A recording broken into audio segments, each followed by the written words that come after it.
Vinde e tornemos para o Senhor, porque Ele despedaçou e nos sarará, fez a ferida e a ligará. Depois de 2 dias, nos dará a vida, ao 3º dia nos ressuscitará, e viveremos diante dEle. Conheçamos e prossigamos em conhecer o Senhor. Como a alva será a sua saída, e Ele a nós virá como a chuva, como chuva seródia que rega a terra. Que te farei, ó Efraim, que te farei, ó Judá, porque a vossa beneficência é como a nuvem da manhã, e como o orvalho da madrugada que cedo passa. Por isso os abati pelos profetas, pela palavra da minha boca, os matei, e os teus juízos sairão como a luz. Porque eu quero misericórdia e não sacrifício, e o conhecimento de Deus mais do que holocaustos. Deus, a tua palavra é santa, é bendita e eficaz. Aplica a tua palavra em nossas vidas, em nossos corações, em nome do Senhor Jesus Cristo. Amém. Irmãos, o profeta Oséias, ele profetizou 11 profecias. 4 se cumpriram literalmente já, sobre Israel. 4 se cumpriram literalmente. Uma se cumpriu porque essa profecia é uma profecia de dupla, ela se cumpriu uma parte e outra parte irá se cumprir quando Jesus voltar. Então, se 4 profecias se cumpriram, uma se cumpriu parcialmente, então as outras 6 é questão de tempo. E é interessante que as outras 6 profecias do profeta Oséias está relacionada após o arrebatamento da igreja, que é o tratamento de Deus com Israel e com quem ficar aqui, e também com o milênio.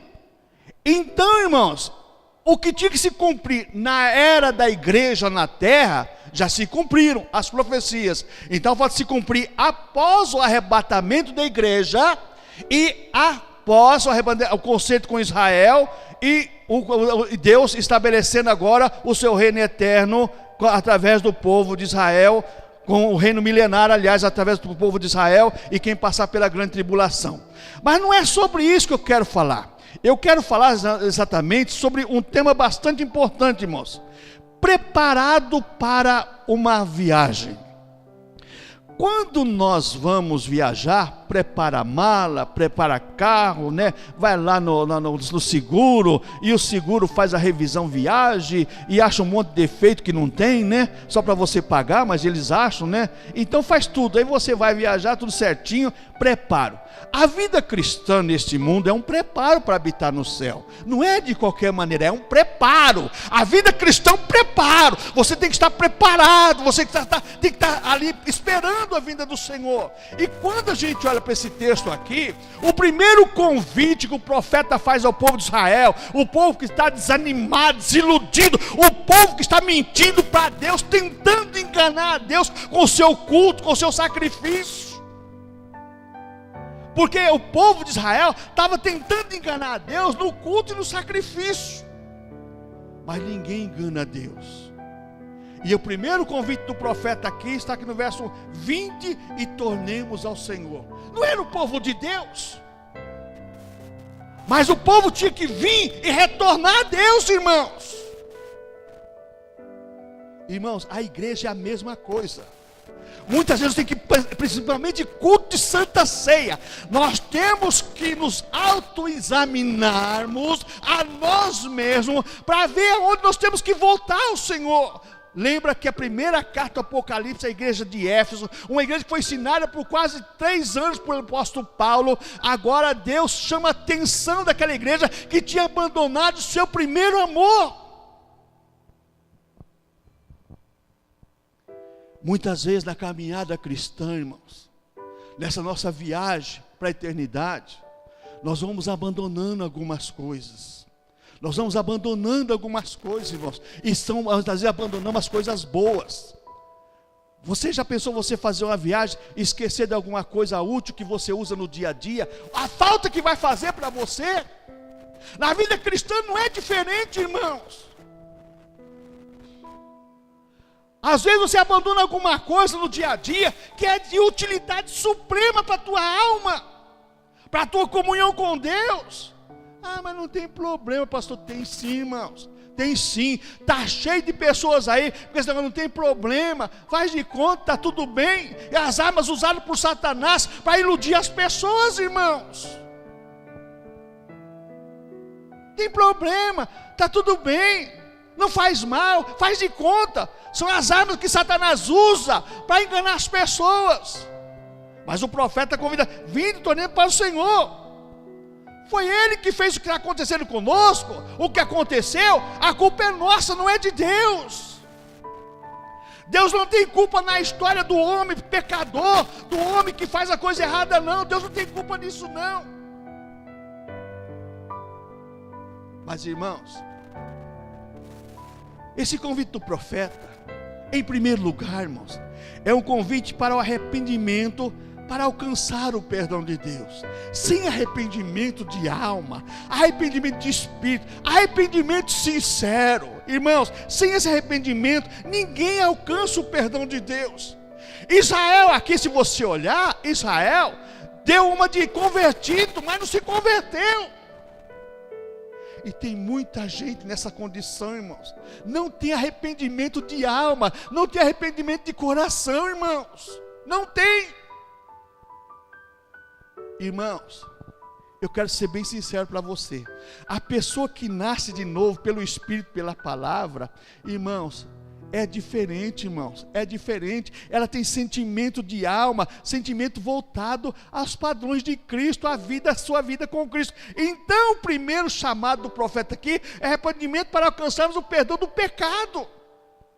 Deus salvou o povo, Deus salvou a nossa alma, salvou a nossa vida, mas arrependemos no dia a dia daquilo que fazemos de errado, ou daquilo que deixamos de fazer de certo, porque nós pecamos por omissão e pecamos por comissão.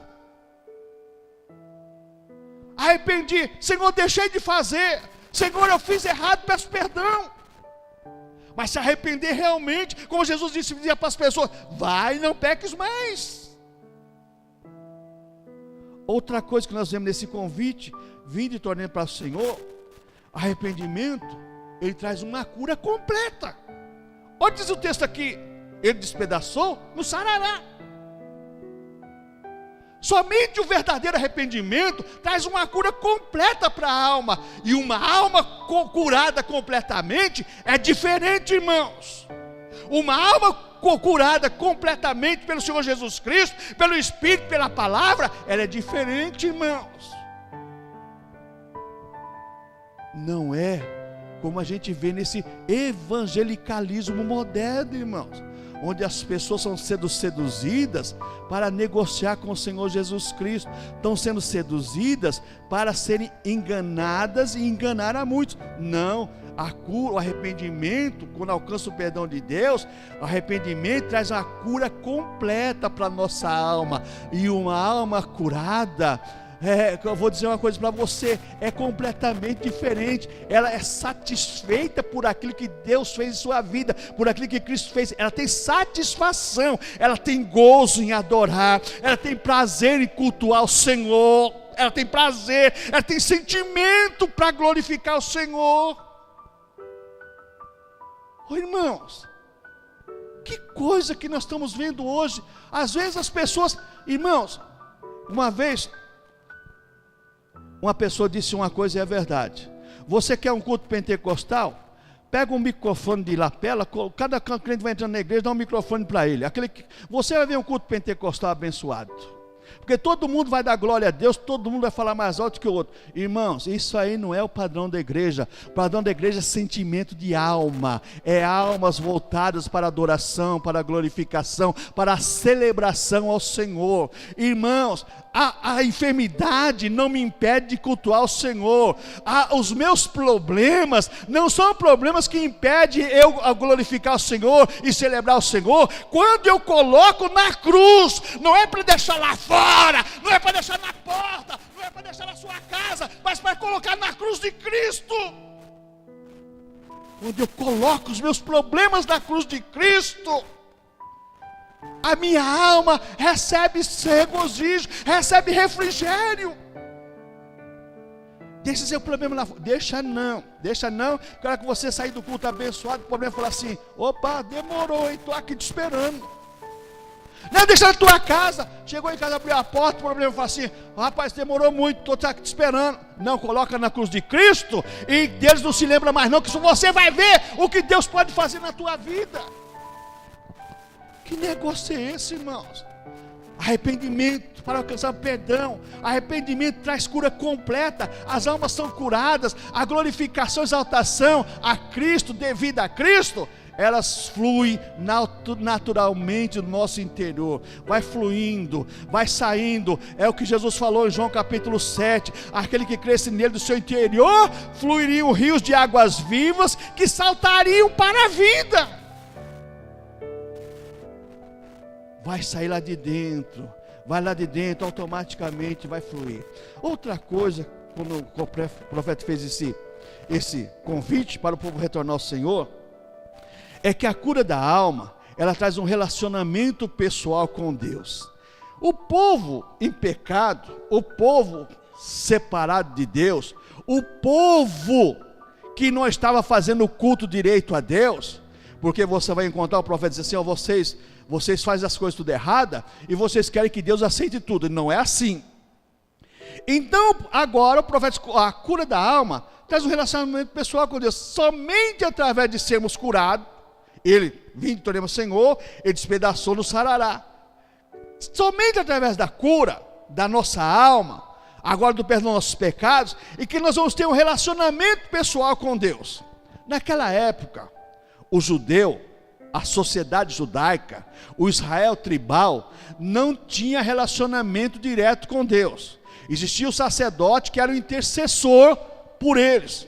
Lembra que eles pediram para Moisés isso: não fale Deus conosco, mas fale tu com ele, porque ele falar para você, fala conosco. Então, ali agora depois foi instituído para a tribo de Levi, então o sumo sacerdote, uma vez por ano. Então o povo tinha um intercessor, um intermediador entre eles e Deus. Vamos usar essa expressão: intermediador entre eles e Deus, que era o sacerdote. O sacerdote, ele era um sacerdote, confessava os pecados, levava os animais, fazia sacrifício, aquele monte de coisa. Hoje você é sacerdócio real. Lá era sacerdócio sombra, era figura do que você é hoje. Hoje os cristãos são sacerdócio real. Você tem plena liberdade de ter comunhão com Deus, entrar nos santos dos santos, pelo novo vivo caminho, pelo sangue de Cristo, e ter esse relacionamento pessoal com Deus. Só que esse relacionamento pessoal com Deus exige exatamente isso: arrependimento total, para receber perdão e para ter a cura completa da alma. Sem o perdão dos pecados e sem a cura da alma, não existe relacionamento. Israel não entendia isso, irmãos. Israel não entendia isso. Israel estava focado em outras coisas. Estava olhando para as outras nações e pegando deuses e culto e costume de outras nações nessa época do profeta Oséias. Mas Deus está chamando o povo: venham, recebe o perdão, eu vou curar a vossa alma, vocês vão ter um relacionamento pessoal comigo. Irmãos, por falta de entendermos isso, irmãos, é que existe tanta heresia hoje, como nós lemos na mensagem da Santa Ceia de Coríntios capítulo: é necessário que haja heresia entre vós, para que os que são sinceros se manifestem. Por que existe tanta heresia no povo de Deus? Por falta de conhecer a Deus, por falta de um relacionamento com Deus. Mas, irmãos, quando nós recebemos alcançamos o perdão de Deus, que a nossa alma é curada, que traz esse relacionamento completamente correto com Deus, a cura da nossa alma restabelece a criação com o Criador. Agora existe essa unidade, porque o homem em pecado está separado de Deus. Olha o que diz Isaías 59: eis que as mãos do Senhor não estão encolhidas, nem os seus ouvidos agravados para que possa ouvir, mas sim os vossos pecados é que faz separação entre vós e o vosso Deus. Então o pecado separa o homem de Deus. Então somente através do arrependimento, somente através do perdão, somente através da cura completa da alma, somente através desse relacionamento com Deus agora, que é estabelecida essa unidade agora, da criação com o Criador, porque o Criador nunca deixou de ser fiel, de existir e de fazer a coisa certa, mas a criação sim. Então agora a criação agora entra no relacionamento pessoal com Deus. Irmãos, você que gosta, a esposa que gosta do marido, gosta de ter um relacionamento pessoal com ele. A pessoa que tem uma amizade verdadeira, sincera, gosta de conversar com a pessoa. Agora, quem gosta de conversar com pessoa chata? Quem gosta de conversar com pessoa esquisita? Ninguém. E você acha que Deus é obrigado a ficar ouvindo, muitas vezes, pessoas que não têm relacionamento com Ele? Se você não conhece a pessoa vem falar com você, você já fica meio arisco. Irmãos, a vida espiritual é a mesma coisa. A vida espiritual, para nós estarmos bem com Deus, depende única e exclusivamente de nós. De nós. O que Deus tinha que fazer, já fez. Agora cabe a nós, irmãos, tomarmos essa atitude. Vinde, retornemos para o Senhor. É tão simples. O profeta aqui deixa a coisa simples, de uma maneira para o povo entender.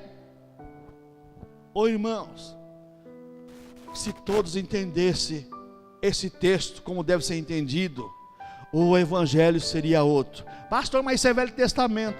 Só que o Velho Testamento completa o Novo Testamento, e o Novo Testamento completa o Velho Testamento. Um completa o outro. Foi assim que Jesus ensinou. Agora, se Jesus estava errado, então vamos rasgar a Bíblia Sagrada. Mas Jesus ensinou isso, que de mim falou no Salmo, nos profetas e na lei. Eu vim para cumprir isso. E se toda a Escritura é inspirada por Deus e útil para o ensino, para a correção, para a repreensão da justiça, para que o homem de Deus seja perfeito, perfeitamente habilitado para toda boa obra, como diz a Bíblia em 2 Timóteo capítulo 3. Então, eu tenho que obedecer a Bíblia e simplesmente me calar diante da voz de Deus. Poucos dias uma pessoa falou para mim assim: Deus faz tanto tempo que fala comigo. Quanto tempo você não lê a Bíblia? Não, eu leio todo dia. Rapaz, e Deus não fala com você? Misericórdia, que Bíblia que é essa? Não, a Bíblia, se você lê a Bíblia e Deus não falar com você, rapaz, a coisa está feia para o teu lado, hein? A coisa está feia, porque você abrir a Bíblia é a palavra de Deus, é Deus falando conosco. Embora existam algumas coisas difíceis de entender, mas nós aprendemos no decurso da nossa vida. Outra coisa que nós vemos aqui, irmãos, no versículo 2, o profeta agora chamando o povo, depois, Deus nos estará e viveremos diante dele. Então diz aqui, depois de 2 dias, até existe uma ala escatológica que não é verdadeira. 2000 anos vai acabar o mundo, Jesus vai vir. Já acabou 2000 anos faz tempo, que o calendário está perdido 4 anos. Então nós estamos no ano 2018, estamos no ano 2022 já passou 22 anos. Então 2000, depois de 2 dias nos dará a vida. Jesus vai voltar, vai arrebatar a sua igreja, acabar tudo. Não aconteceu nada. Não aconteceu nada, nós não sabemos o dia nem a hora. Aqui está falando exatamente do profeta e o povo de Israel. E ao 3º dia nos estará, no 3º milênio, depois de 2000 anos, acaba o mundo, Jesus arrebata a sua igreja. Aí existe aquela coisa toda aqui. Depois tem o reino milenar, 1000 anos. No 3º milênio, que vai acontecer, viveremos diante dele. Se você pegar o texto numa análise, vamos dizer assim, bem mal interpretada da Bíblia Sagrada, ou mística, você pode até fazer essa exegese, como eu disse aqui, falar que 2000 anos Jesus ia arrebatar a igreja, e que o terceiro ano aí seria o milênio, e depois do milênio nós vamos viver eternamente com o Senhor. Mas não é isso que o profeta está ensinando aqui. O fundamento da palavra de Deus aqui é o seguinte: o chamado de Deus é para uma renovação pessoal. Olha, vem aqui, olha. Depois de 2 dias, vocês vão se consagrar a Deus, e Deus vai restaurar vocês, e vocês vão conseguir, vocês vão ter uma renovação pessoal. Outra coisa, o chamado de Deus é a revelação da sua soberana graça. Só entende o que é chamado de Deus a pessoa que foi iluminada pela graça divina, irmãos. Irmãos, graça é favor imerecido. Graça é algo dado por Deus para nós entendermos o plano salvífico de Deus. Tem até um lema que é muito importante, que a igreja vive na época da graça, e é verdade, é a graça estendida de Deus para todo que nele crê, para o mundo todo que aceitar Jesus Cristo. Então o chamado de Deus é a revelação da sua soberana graça. Só vai entender isso aqui quem realmente o que é o amor de Deus, o que é a misericórdia de Deus, quem receber essa renovação pessoal. Por que isso, irmãos? Porque o chamado de Deus não é para derrubar homem nenhum, não, é para colocar o homem em pé. Quando você pega o capítulo 2 de Ezequiel, se você fizer uma exegese do texto, como deve ser feito ali, o profeta Ezequiel é chamado por Deus, ele cai por terra. Deus fala assim: levanta-te, põe-te em pé que eu falarei contigo. Deus não fala com pessoa prostrada, Deus não fala com pessoa derrotada, Deus não fala com pessoa caída. Ele pode até usar alguém para falar, mas Deus não fala, irmãos. Deus fala com quem está em pé diante dele. E como é que eu fico em pé diante de Deus? Através da minha comunhão com Ele. Isso aqui é gradativo. Eu me arrependo, eu alcanço perdão, a minha alma é curada, a minha alma tem um relacionamento com Deus. Agora eu sou a criação, agora restaurada com o Criador. Agora eu tenho uma renovação pessoal, recebi a iluminação da graça divina. Agora estou em pé diante de Deus. E agora, irmãos, nesse estar em pé diante de Deus, a coisa muda para mim. A coisa agora faz com que eu tenha agora uma liberdade, que muitas vezes nós não entendemos a profundidade do escritor aos Hebreus, quando ele diz: irmãos, tende por intrepidez ao entrar nos santos dos santos. Só que ele dá o remédio, ele dá o endereço, ele dá o caminho, pelo novo e vivo caminho, pelo sangue de Cristo. Você foi salvo pelo sangue de Cristo. O sangue de Cristo te comprou, te lavou. Agora o sangue de Cristo também é o caminho para você entrar nos tabernáculos celestiais. Santa Ceia. Jesus falou que aquele que não come o seu corpo, não bebe o seu sangue, não tem parte com ele. Nós pegamos o pão, abençoamos o pão na sua mão. Agora você vai comer, se alimentar, a tua alma vai se alimentar do corpo do Senhor, espiritualmente, simbolicamente. É verdade, tudo isso é verdade, mas você está consciente que Jesus está nesse negócio, espiritualmente está nesse negócio. Você pega o cálice, simboliza o sangue do Senhor, é suco de uva, mas Jesus está nesse negócio, irmãos. Lembra de uma palavra que o pastor Juvenal pegou aqui no ano de 2013, acho que foi em novembro, dezembro de 2013, sobre a questão da alimentação, que você é o que você come, que ele falou sobre a questão daquilo que o profeta fala, e que o apóstolo também fala, sobre a questão das entranhas, que você sofre dores nas entranhas, que você sofre ansiedade nas suas tripas. E ele foi bem enfático e bem criterioso na questão, que quando você pega um bezerro, nasce um bezerro, e ele vai comendo capim, aquele capim, através do metabolismo, vai virando carne, o bezerro vai crescendo, vai virando músculo, o bezerro vai crescendo, e depois você coloca o bife no prato, aquele bife lá, de um bezerro que nasceu, numa gestação, mas que foi ali, naquele prato, chegou no seu prato, aquele bife bonito, por quê? Por causa do capim e do alimento que ele comeu. Você não está comendo capim, você está comendo bife, mas aquele bife existe, porque existiu o capim. Você come o frango, no domingo com a macarronada, porque o frango comeu a ração que foi dada para ele. Você está comendo ração. Isso é uma simbologia que eu estou dizendo aqui. A mesma coisa somos nós na questão dos elementos. É pão, mas simboliza o corpo de Cristo. É suco, mas simboliza o corpo de Cristo. E Cristo está nesse negócio. O capim não está no bife, mas o bife foi feito, foi gerado pelo capim que o boi comeu. Irmãos, muitas vezes nós não entendemos isso. E nós temos que entender isso. Há poucos dias assistindo um programa de televisão, e eu fiquei assim, assustado com o que eu vi. Porque estava falando sobre questão de queijo. Aí ele falou, por que o queijo tal assim é o queijo mais caro e é o queijo de melhor sabor?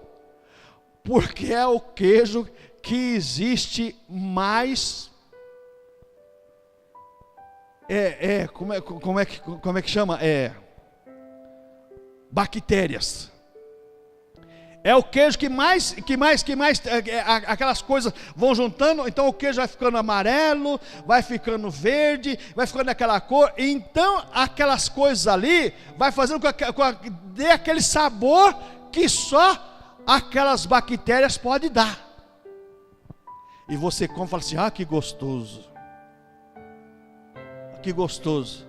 Falei, Jesus querido, Bom, também se o ser humano está cheio de bactéria, A verdade é essa. Você toma remédio para matar uma e você tem 1000 lá dentro para ser consumida ainda. Então essa é a verdade. Então, muitas vezes nós não entendemos isso. O que o profeta está dizendo assim, eu quero colocar vocês em pé.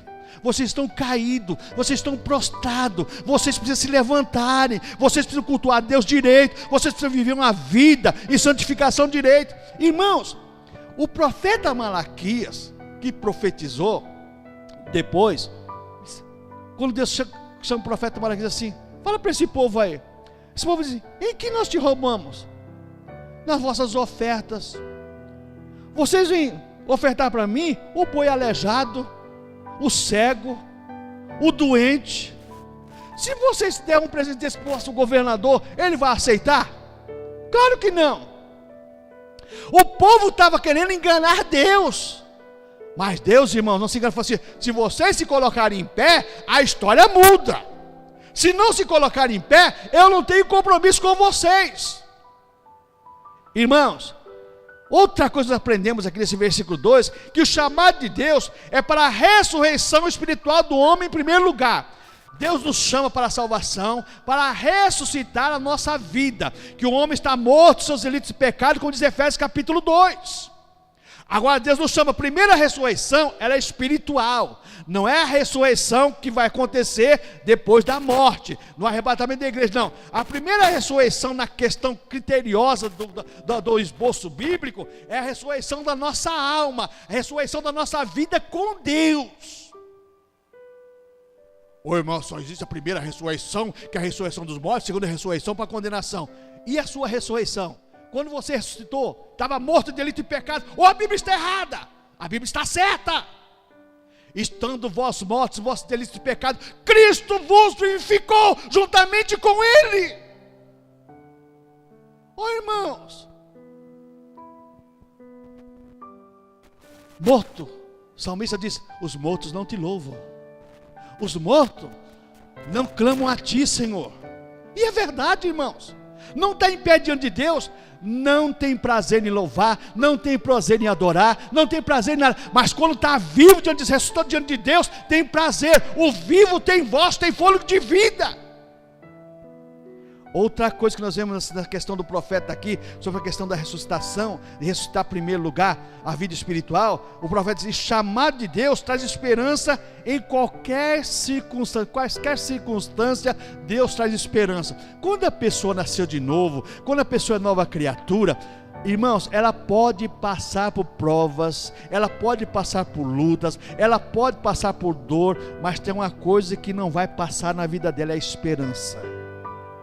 Sabe por quê, irmãos? Porque eu pego Romanos capítulo 5 e eu vejo que a esperança é resultado de grandes matérias-primas. É da perseverança, é da dor, é de tudo. Aí o resultado final, a matéria-prima do acabamento é a esperança. Aí o Paulo fala assim: e a esperança não traz confusão, porque o amor de Cristo é derramado em vossos corações. Pode passar tudo na sua luta, mas a sua esperança no dia melhor não vai passar.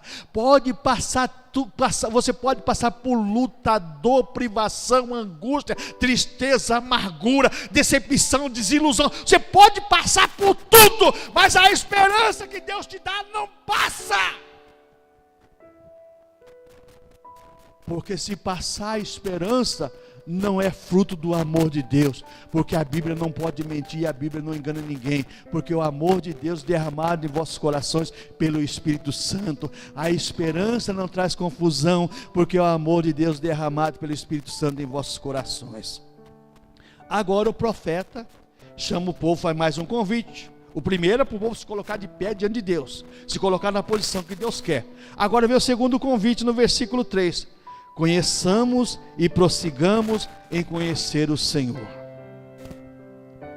Irmãos, eu preguei uma semana sobre isso no rádio, sobre esse versículo aqui, nos anos, foi 89, 90, não me lembro mais, ou 91, e houve uma repercussão muito grande. As pessoas: pastor, mas eu falei: não sou pastor, sou presbítero. Mas ninguém está entendendo muito bem essa questão de conhecer a Deus, porque Deus não pode ser conhecido.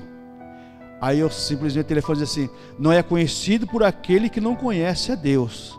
Se eu nasci de novo, tenho o Espírito Santo de Deus, eu conheço Deus, porque a Bíblia diz: o Espírito do Senhor testifica com o meu Espírito, o Espírito Santo testifica com o meu Espírito, que eu sou filho de Deus. Ou não está escrito? Está escrito lá em Romanos capítulo 8. O mesmo Espírito testifica com o meu Espírito que eu sou filho de Deus. E se eu sou filho, eu sou herdeiro. Herdeiro de Deus e co-herdeiro com Cristo. Como é que eu não vou conhecer a Deus? O que o profeta quer deixar chamando é o seguinte: vocês se coloquem em pé para que vocês conheçam a Deus. Vocês cultuam Deus que vocês não conhecem. Pega a lei de Moisés lá em Deuteronômio. Pega a lei de Moisés lá, que é novamente Moisés transferindo a lei para o povo, falando novamente da lei de Deus. Moisés deixa bem claro para o povo: se vocês fizerem tudo que está escrito aqui, se vocês praticarem tudo, se vocês se dispuserem a fazer o que está escrito, olha, vocês vão ser vitoriosos em tudo, e essas bênçãos os alcançarão. Só vai depender de vocês. Então o que significa conhecer? Conhecer a Deus significa seguir suas orientações conforme a sua palavra. E Deuteronômio é bem clássico nisso. Capítulo 4, capítulo 5, capítulo 6, até o capítulo 30. Embora surjam alguns outros assuntos, mas ali, se você pegar o compêndio geral na teologia ali, é para o povo conhecer a Deus e viver com Deus. E o profeta agora chama o povo: conheçamos e prossigamos em conhecer ao Senhor. Irmãos, conhecer a Deus é exatamente isso: seguir as orientações conforme a sua palavra. É conhecer a Deus, é viver sob a sua orientação. A pessoa que conhece a Deus vive sob a orientação de Deus. Irmãos, às vezes eu fico pensando, é como que um povo, aquele povo de Israel, às vezes eu fico pensando, Moisés ali, viram tudo que Deus fez, que tinham visto coisas maravilhosas, e aquele povo ainda não conhecia a Deus como deveriam conhecer. Irmãos, mas quando você começa a se autoanalisar e você começa a ver ao seu derredor, você vai ver uma coisa: Nós estamos vivendo uma época, a mesma coisa. Deus fala conosco nos louvores. Irmãos, o que essa equipe tem cantado aqui, alguns hinos, eu falo, meu Deus do céu. Cada hino que fala de Deus, de Jesus, profundo, dizer para sentir a alma. E parece que não emociona, parece que, sabe? Parece que não acontece nada na vida das pessoas, não tem sentimento. Que as irmãs cantaram, pão da vida, pão do céu. Irmãos, você pega esses hinos, você fala assim, meu Deus, que coisa impressionante. É isso que nós temos que ver. A pessoa vive sob a orientação da palavra de Deus. Ela tem prazer em viver embaixo dessa orientação. Agora, quando não está em pé diante de Deus, irmãos, ninguém segue ordem, ninguém segue lei, sem estar compromissado. Por que a pessoa passa farol fechado? Porque ele não tem compromisso com a carteira que ele tirou. Porque se tiver compromisso ele não passa, porque ele sabe que vai ser multado, ou vai acontecer algum acidente. Por que as pessoas fazem alguma coisa errada? Porque ele tem compromisso com a sua própria vida. Porque se tiver compromisso com a sua própria vida, não vai fazer errado. É exatamente isso que o profeta está dizendo assim, ó, vamos colocar de pé, vamos retornar para o Senhor, e vamos agora conhecer esse Deus, que nos tirou do Egito, que nos colocou em Canaã, que nos deu uma terra fértil, que manda leite e mel, porque essa terra vai virar uma terra de ferro, uma terra que não vai produzir mais nada. Nos anos 80, o deserto Negev, Israel, recebeu um grupo de pessoas, de engenheiros agrônomos, e começaram a levar a irrigação para o deserto do Negev. Você sabe que hoje aquele deserto, ele hoje é o maior exportador de flores para a Europa, e o maior exportador de tomate para o mundo todo. E vou dizer aqui, porque muita gente vai ouvir na internet, você pode entrar na internet, lá na chamada da meia-noite, Notícias Israel, que você vai ver lá. O tomate que Israel produz lá no deserto do Negev, você não precisa colocar sal na sua salada não, porque ele já está com sabor de sal. Deus faz tudo perfeito. Oh, aleluia, irmãos. Deus faz tudo perfeito, e pelo seu amor e pela graça, ainda convida o homem. E a Bíblia tem uma profecia, diz, quando você vê o deserto Negev florescer, eis que está à porta a luz está à porta, Jesus está voltando. Igreja, desperta, porque a tua viagem não vai ter fim, ou viver a eternidade com o Senhor, ou viver a eternidade separado do Senhor. A escolha é nossa. A escolha é nossa, não é do vizinho, não é do teu irmão. A escolha é tua, a escolha é minha, a escolha é nossa. Nós estamos vivendo uma época, irmãos, que nós queremos passar a bola para o outro. Diz para o teu irmão, fala para o teu irmão, profetiza. Não, irmão, profetize para você mesmo, fale para você mesmo. Olhe no espelho e fala assim, rapaz, é eu mesmo, sou culpado de tudo. A coisa não está boa para o meu lado, porque eu sou culpado de tudo. Então conhecemos, prossigamos em conhecer o Senhor. Se o Senhor não voltar, se o Senhor permitir, irmãos, nas próximas Santas Ceias vamos continuar sobre esse assunto, porque esse assunto é de fundamental importância para nós. Eu queria continuar falando sobre os símbolos de Cristo, sobre os tipos de Cristo, mas nós não podemos fugir da vontade de Deus. Ontem eu vim de manhã aqui e dobrei meu joelho naquela cadeira de trás do irmão José ali. Dobrei meu joelho sozinho aqui, comecei a orar ao Senhor. E Deus fala, você acreditar bem, se não acredita, o problema é seu. Deus falou comigo profundamente, irmãos. Quando o diácono Luciano chegou, eu já tinha orado bastante, depois nós oramos mais ainda. Irmãos, tenham uma vida de particular com Deus. Irmãos, não perca seu tempo com coisas inúteis, não. Tenha um momento de seu particular com Deus. Tire pelo menos 5 minutos. Dobre o seu joelho no seu quarto, fecha a sua porta, apaga a luz e tenha o seu momento particular com Deus. Deus vai falar com você, Deus vai te instruir, você vai ser direcionado pela voz e pela palavra de Deus. Amém, irmãos? Amém, irmãos?